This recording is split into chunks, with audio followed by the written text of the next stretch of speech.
Throughout history, death has come in many forms, but some endings were designed not just to punish, but to send a message. Imagine being boiled alive in medieval England, burned at the stake during the Inquisition, or strapped to an electric chair in the 20th century. This is a history of the end, a countdown of 8 of the worst execution methods, from ancient horrors to modern controversy. Brace yourself, this is not for the faint of heart. Starting off at number 8, welcome to Executions Through Time. And today, we're cranking up the heat, literally, with the Brazen Bull. A tyrant named Phalaris ruled over the city of 𝐼𝐶𝐽 in Sicily, and let's just say, he had a very twisted imagination. He commissioned a metalworker named Perillos to build a new kind of execution device. Perillos delivered a life-sized hollow bull made entirely of bronze. But here's the insane part. The condemned were locked inside the bull, and a fire was lit underneath. As the metal heated up, the person inside would literally roast alive. And the bull? It wasn't just a creepy oven. Oh no, it had a system of tubes and chambers that transformed the victim's screams into the sound of a bellowing bull. Talk about horrifying and theatrical. But karma hit back hard. Legend says Phalaris eventually tested it out from the inside. Was it real or just ancient propaganda? Historians still debate it. But one thing's for sure, the Brazen Bull remains one of the most terrifying execution methods in history. Coming up next at number 7, we're going Roman style with one of the most brutal and iconic punishments ever, crucifixion. Think death penalty, but extra. Invented by the Persians, perfected by the Romans, crucifixion wasn't just about killing you, it was about turning you into a terrifying billboard. They didn't just nail you up. Oh no. First you'd get whipped till your back looked like raw meat. Then stripped, stretched, and raised up high for everyone to see. Brutal? Absolutely. But effective? Sadly, yes. The Romans used it for slaves, rebels, and the worst criminals, anyone they wanted to make a painful example of. You might have heard of one of the most famous victims, Jesus of Nazareth. But here's the twist. It was so horrifying, the Romans eventually banned it. Even they said, yeah, that's a bit much. From pain to power, crucifixion left a mark on history, literally. Next up at number 6. Ever heard the phrase drawn and quartered, and though it just meant really tired? Oh no, buckle up. You're about to learn the most gruesome punishment in British history. This was drawing and quartering, not for the faint of heart. From the 1200s to the 1800s, if you committed high treason, the crown had a very specific way of saying you're done. First, you were drawn, literally dragged on a wooden frame by horse to the execution site. No Uber rides for traitors. Not to kill you, oh no, just enough to make you wish it did. Then, things got creative. They'd cut you open while still alive, yank out your guts, and burn them in front of your face. Talk about having a bad day. Yep, your body was chopped into 4 pieces. Sometimes your head too, bonus points. Those body parts, sent to different towns as a bloody message. Don't mess with the king. Crazy part? This horror show stayed legal in England all the way till 1867. Up next at number 5, imagine being tied to a wooden post, surrounded by a crowd, and the sentence? Fire. Burning at the stake wasn't just a way to kill, it was theatrical, public, designed to send one message: don't mess with the system. From the 1400s to the 1600s in Europe, this fiery punishment was used for heretics, witches, and rebels. It was all about fear, power, and putting on a brutal show. Accused of witchcraft, you might be dragged to the center of town, condemned with no proof, and set alight, sometimes even with holy fire blessed by clergy. And here's the crazy part. Some were burned alive, others strangled first as a mercy. Because hey, that makes it better, right? Famous victims? Joan of Arc, age 19, burned in 1431 for hearing voices. Centuries later, the church admitted, oops, she was innocent. It was more than punishment, it was a spectacle. Vendors sold snacks. People cheered. Execution was medieval Netflix. Eventually, people said, maybe setting folks on fire isn't the vibe. And so the flames died down, but the memory still burns.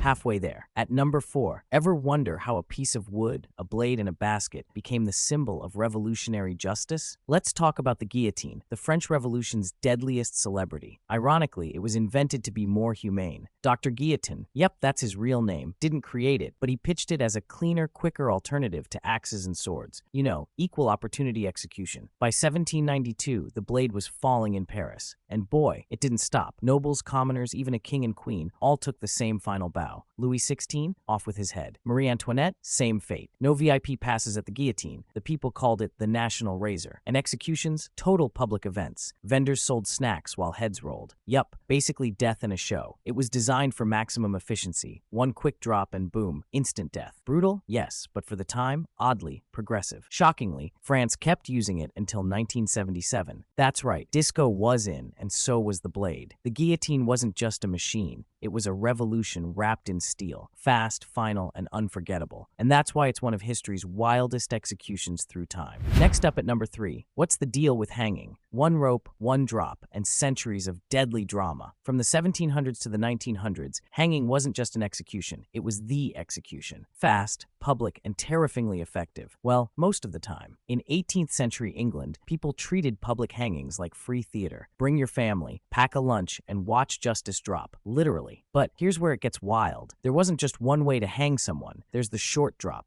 basically choking to death slowly. Then came the long drop, a science-based execution meant to break the neck in an instant. Clean, efficient, if they got the math right. Guess wrong? Too short will slow death. Too long equals decapitation. Yep, that actually happened. Hanging went global. The British Empire brought it everywhere. America hanged outlaws and war criminals. Iran used cranes. Japan, hanging's still legal. And believe it or not, executioners were celebrities. Some were so good they got hired across countries, like quick-drop rock stars. Sometimes they'd even fake hangings, secret pardons, swapped identities, prison escape. But as the world modernized, hanging lost its grip. Too messy, too public, too medieval. By the late 1900s, most nations dropped the drop in favor of injections and electrocutions. Still, for over 200 years, hanging ruled the rope. One loop, one fall, and a legacy that still sends chills down your spine. Coming up next at number 2, imagine being strapped to a wooden chair, a metal helmet on your head, and the room goes silent. Welcome to the world of the electric chair, a shocking invention from the 1890s that changed execution forever. Before this, most executions were all about ropes, blades, or bullets. But Thomas Edison, yep, the light bulb guy, helped bring this chair to life. Why? To prove alternating current was deadly. Edison was in a power feud with Tesla, and yeah, people died because of it. The first person to ride the Lightning? William Kemmler in 1890. Spoiler alert, it was a disaster. His body caught fire. Yup, the crowd screamed. The reporters fainted. But the state said, hey, better than hanging. Over time, the electric chair became the symbol of American justice. Nicknamed Old Sparky, it saw thousands of executions in the 20th century. Some states even gave their chairs names, like Gruesome Gertie in Louisiana and Yellow Mama in Alabama. Yes, those are real names. Creepy, right? But here's the twist. The chair wasn't always reliable. Sometimes it took 2, 3, even 4 jolts to finish the job. Witnesses described smoke, the smell of burning flesh, and even sparks shooting from body parts. Not exactly humane. By the 2000s, the electric chair started fizzling out. Lethal injection took over. Quieter, cleaner, more clinical. But guess what? A few states, like Tennessee and South Carolina, still have it as a backup. Yep, in the 21st century, people can still choose the chair. Talk about retro horror. From a tool of science to a symbol of fear, the electric chair is one of history's most shocking ways to die. Would you ride the Lightning?